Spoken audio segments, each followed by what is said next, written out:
j'ai pensé qu'on pourrait travailler un petit peu la comparaison entre un pourcentage, une fraction et une valeur décimale.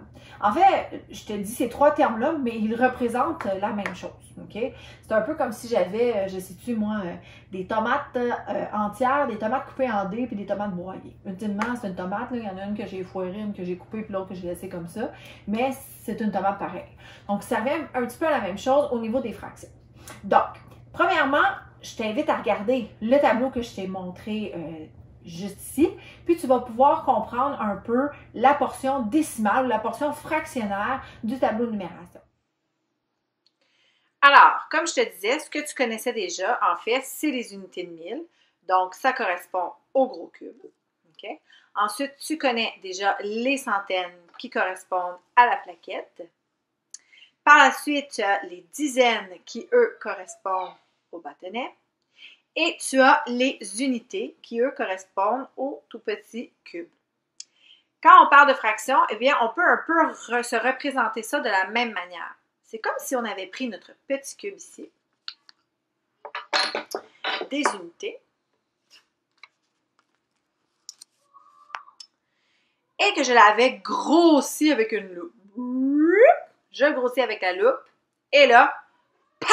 Il devient gros comme ça en le regardant sous la loupe. Ensuite, je mets ma virgule tout simplement ici. Okay? Mes dixièmes, quant à eux, eh bien, ça va être 1/10, une portion sur 10 de ce gros cube-là. Ça va correspondre donc à une plaquette, parce que j'ai 10 plaquettes dans mon unité grossie à la loupe. Mes centièmes maintenant, c'est un morceau sur 100 de mon cube grossi à la loupe. Et mes millièmes, ça correspond à un morceau sur 1000 de mon unité. Évidemment, dans ce tableau-là, en fait, on t'a parlé de cette portion fractionnaire-là. Donc, ici, supposons que j'ai la fraction 1 quart. 1 quart, ça s'écrit 1 sur 4. Ça va pour tout le monde.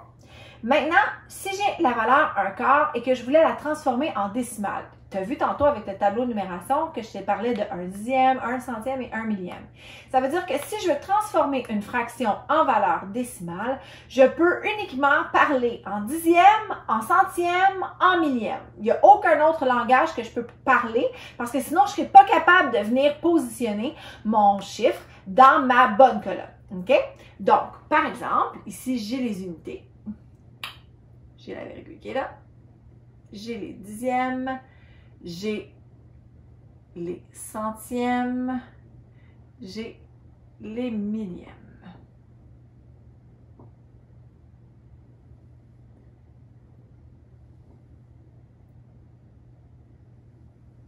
OK? Et on va repasser avec les lignes droites, mais bon. OK? Supposons que je veux placer un quart. On a dit que les dixièmes, il faut que j'entende dixième dans mes oreilles. Quart, j'entends pas dixième. Centième, centième dans mes oreilles. Quart, j'entends pas centième. Millième non plus. Alors, qu'est-ce que je vais pouvoir faire? Je vais devoir transformer ma fraction en fraction équivalente pour parler dixième, centième ou millième. De 4 à 10, il n'y a pas vraiment de multiplication pour s'y rendre, mais par contre, de 4 à 100, je commence à la connaître celle-là. Je sais que je n'ai qu'à faire fois 25.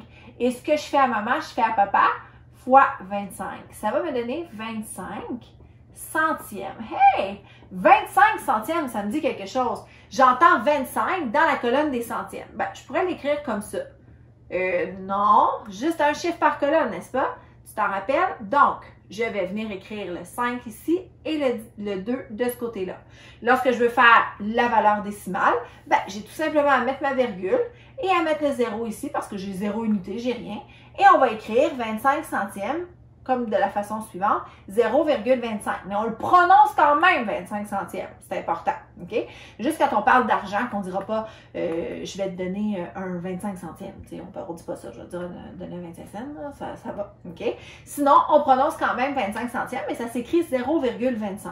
Puis maintenant, à partir de ma fraction qui est sur 100, easy pour faire mon pourcentage. Un pourcentage, en fait, c'est une valeur sur 100, tout simplement. Donc, 25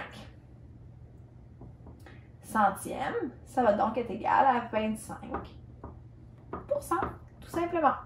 Donc, que j'ai l'une ou l'autre des valeurs, je suis toujours capable de la transformer. Évidemment, au primaire, ça va être des fractions qui vont pouvoir fonctionner à l'intérieur de ça, soit en pourcentage, soit en valeur décimale ou soit en valeur fractionnaire. Puis, dans les trois cas, ici, en fait, je suis capable de travailler avec ça, puis ça veut dire la même chose. Peu importe ce qui arrive, ce serait vraiment un tout que j'aurais coupé et duquel j'aurais pris le quart, duquel j'aurais pris 25 petits morceaux sur une possibilité de 100 petits morceaux, tout simplement. Alors, j'espère que ça t'a aidé pour la conversion de fractions, pourcentage et décimales. Évidemment, il y a plusieurs autres options que tu vois en classe, mais je voulais quand même que tu aies un portrait global. Donc, voilà, puis bonne chance, puis on se voit pour une prochaine capsule. Salut!